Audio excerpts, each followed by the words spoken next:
Hello, Ashley Boston, COMS 550. Heart choices and how they lead to leadership. 3 points.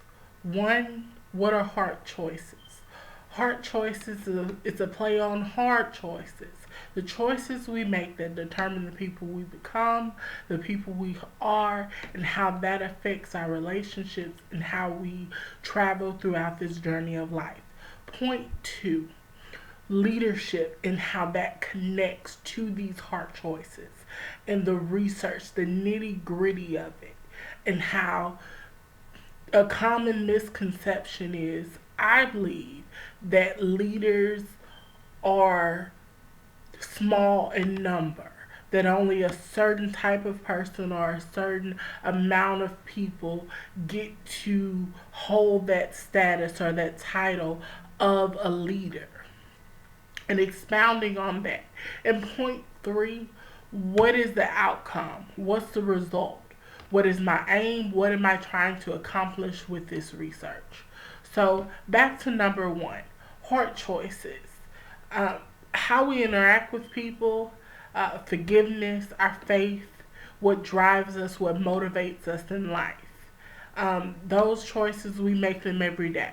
Whether it's as simple as the outfit we're going to wear to work, and how something as simple as that can affect the moods of the people that we come into contact with that day. If we're all black, and how someone that we work with could have just had a horrible morning and came to work and needed to see some color, but unbeknownst to you, you decided to wear all black, and how them seeing that one thing just kind of brought them down a little bit more. Um, it's unconscious things like that we need to be more conscious of. And no, it's not always our job to placate other people or to make them feel better or to change their mood. But as a Christian and as a person, understanding what type of person you want to be, what kind of impact you want to have on the world, what your purpose is, what drives you in life, what motivates you, those things determine how you go about, quote unquote, placating people, and how you interact with people that you see every day, which usually are your co-workers, your family members, maybe your spouse or your significant other. If you have children, whether it's as simple as the guy that works at the Starbucks down the street from your office, all of those people that you interact with on a daily basis, and how who you choose to be affects who they are, who they will become, affects their mood, affects their choices in that day. How it seems bigger than yourself because it is bigger than yourself. Um, and next, leadership. Leadership is about getting out of the way. I firmly believe that every single person born, every single person on this planet is a leader. They have a leader living inside of them. Sometimes leadership isn't always about leading. Sometimes it's about following and stepping out of the way so that you can evoke the leader in someone else. A great philosopher, Leigh Howes, wrote, go to the people, learn with them, start with what they know, build with what they have. And when it's all said and done, when the job is done, a great leader is signified by the people being able to say that we did it ourselves. So, just this whole concept of different types of leadership and how it really heavily affects our nation, our world, the people we are. No matter the creed, the culture, the color of your skin, it does not matter. How leadership is one of the biggest, strongest, most significant things affecting the current state of the world today. Different types of leaderships that I talk about in this research is servant leadership, humble leadership, authentic leadership, and the concept that some people might feel that you can't mix or interchange between those different types of leadership.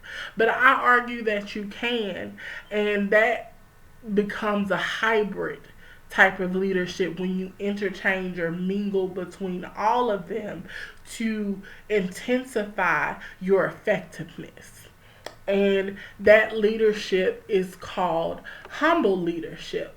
Humble is that humility where you can take yourself out of it and see the bigger picture, see the vision for your life and the impact that you're supposed to have, the impact on the world, the impact on the people you're surrounded by, and how those choices, those hard choices, just change the whole tide of your life.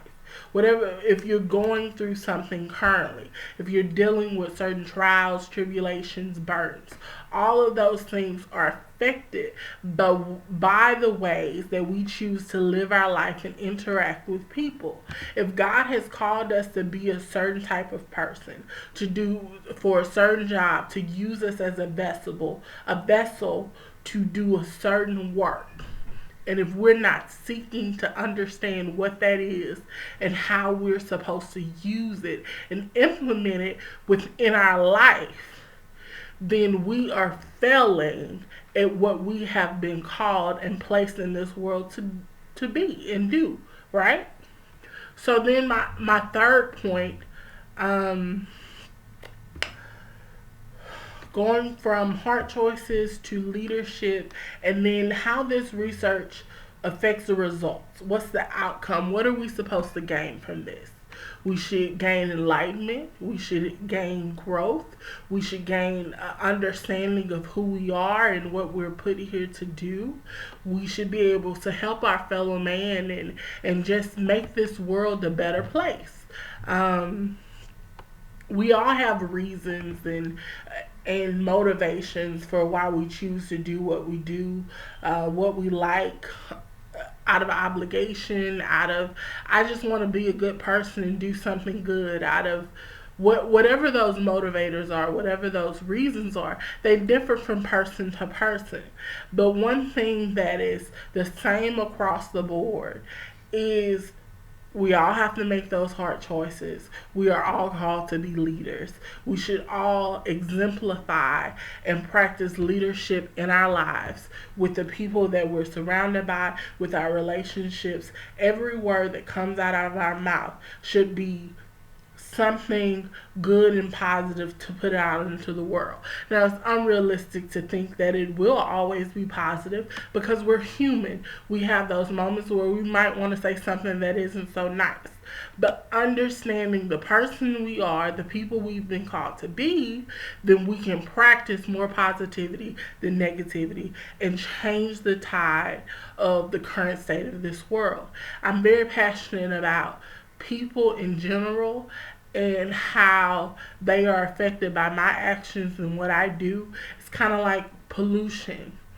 You know, if you're negative and what you're putting, the vibes you're putting out, it's almost like pollution in the world. And so many people are bogged down by this funky, just dirty air that so many of us put out into the atmosphere because we don't have an understanding of the hard choices that we have to make, and making those choices with our heart, yes, but also being able to make them intelligently so that we're not only driven by emotion, but that emotion is set down on a foundation of intellect and knowledge and the research and understanding what leadership is and how it all connects. And the theory that I chose to mesh all of this together is the expectancy value theory.